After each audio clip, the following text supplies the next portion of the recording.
Comment retrouver sa joie de vivre lorsqu'on vit une rupture douloureuse?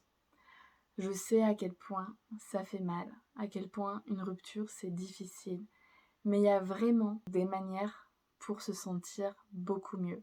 Certes, le temps fait bien les choses et encore, il y a beaucoup de personnes qui bloquent encore des mois, voire des années après, parce qu'il n'y a pas eu un travail sur la rupture. Il faut pas se dire que la rupture, ça va être comme ça. Non, il y a vraiment un cheminement, par lequel, passer si on veut pas que le fantôme de notre ex nous hante dans une future relation. Donc il y a vraiment des étapes clés un petit peu à suivre et puis pour tout ce qui est de sa gestion émotionnelle, pour retrouver de la joie, il y a aussi, des astuces. Donc je vais vous en donner quelques-unes. La première, c'est que déjà de comprendre comment se crée une émotion.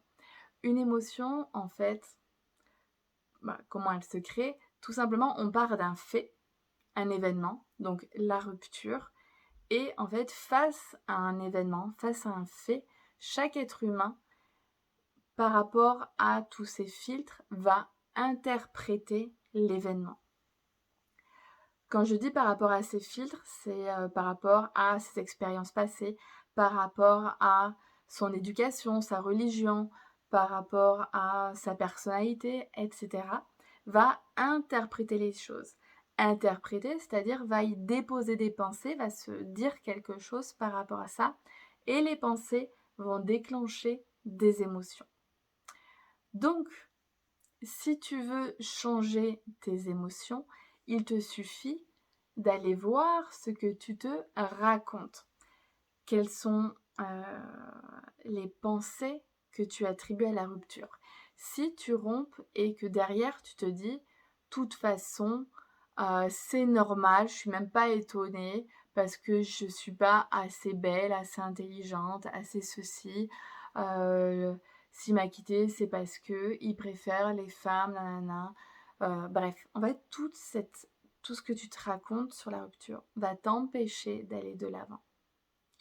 Si tu changes l'histoire que tu te racontes, tu vas te sentir beaucoup mieux.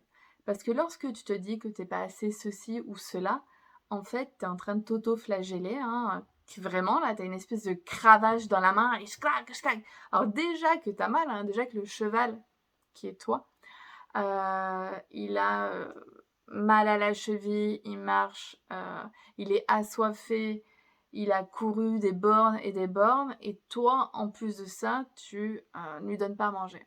Je sais pas si tu as suivi ma métaphore de ouf, mais en gros, j'essaie juste de t'expliquer que tu rajoutes du mal au mal.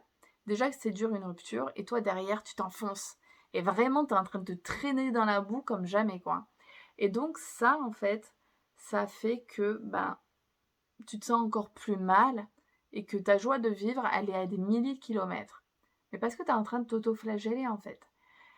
Si tu prends la rupture comme un fait, tu sors de ton état émotionnel, tu te dis oui, il m'a quitté parce que nous n'étions plus heureux, que finalement, derrière cette rupture, il y a une espèce de libération, parce que si vraiment je suis honnête avec moi-même, j'étais pas assez bien dans la relation. Je me sentais pas écoutée, je me sentais pas considérée à ma juste valeur, etc.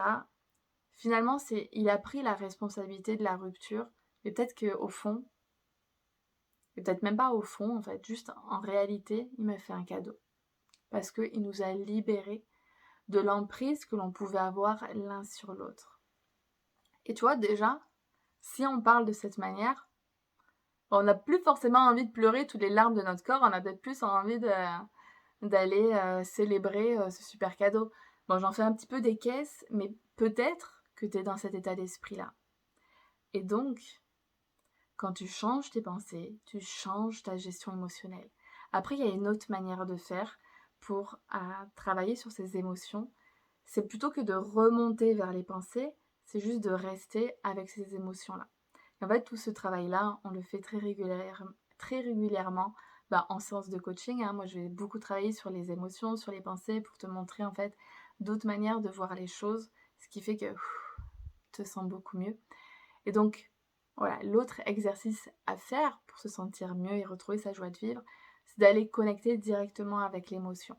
C'est-à-dire: «Aïe, ça y est, là j'ai mal, OK, je vais la ressentir vraiment, cette émotion-là». Et donc, cette émotion, je vais aller voir qu'est-ce que ça vient toucher chez moi. Quel est finalement, parce que derrière chaque émotion, il y a un besoin qui n'est pas satisfait.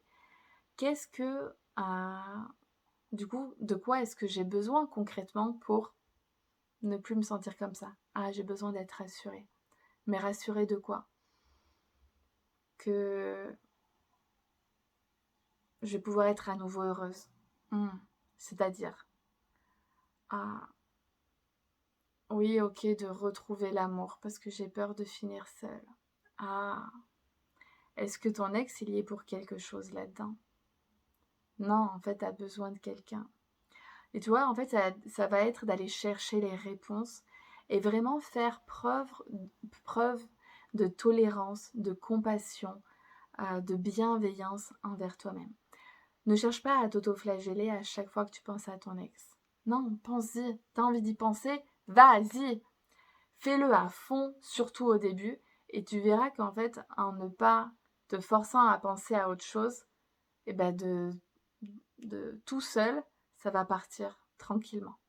Alors que si tu te forces de suite, trop tôt, à ne plus penser à lui, ça va revenir en boomerang.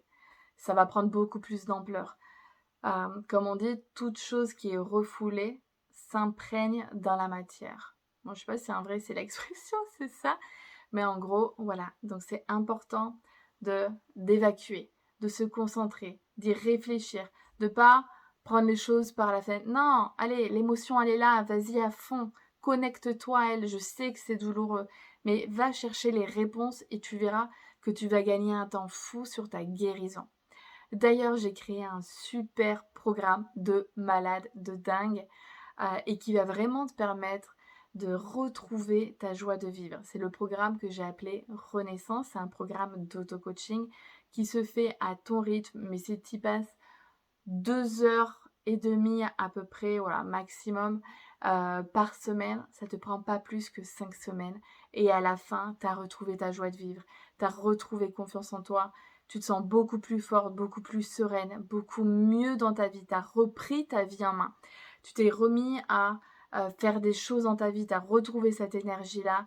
Et dedans, j'ai mis des vidéos, des audios, des exercices et des choses vraiment pour te booster, pour te créer des déclics comme chacune de mes vidéos que je fais là sur YouTube. Mais là, vraiment, il y a toute une trame. Tu me suis, je suis. Tu as ce sentiment vraiment que je suis là avec toi parce que tu entends ma voix et qu'il y a des super exercices de dingue pour travailler sur la gestion émotionnelle, pour enlever cette douleur. Dès que tu en as besoin, hop, tu enclenches l'audio ou la vidéo et tu écoutes, tu suis l'exercice, tu te laisses guider. Il y a plein d'exercices différents. Et je te pose aussi des questions ultra puissantes pour aller au cœur même du problème et pour vraiment faire de ta rupture une force et pour te reconstruire en beauté. Les liens en description. Je vous embrasse.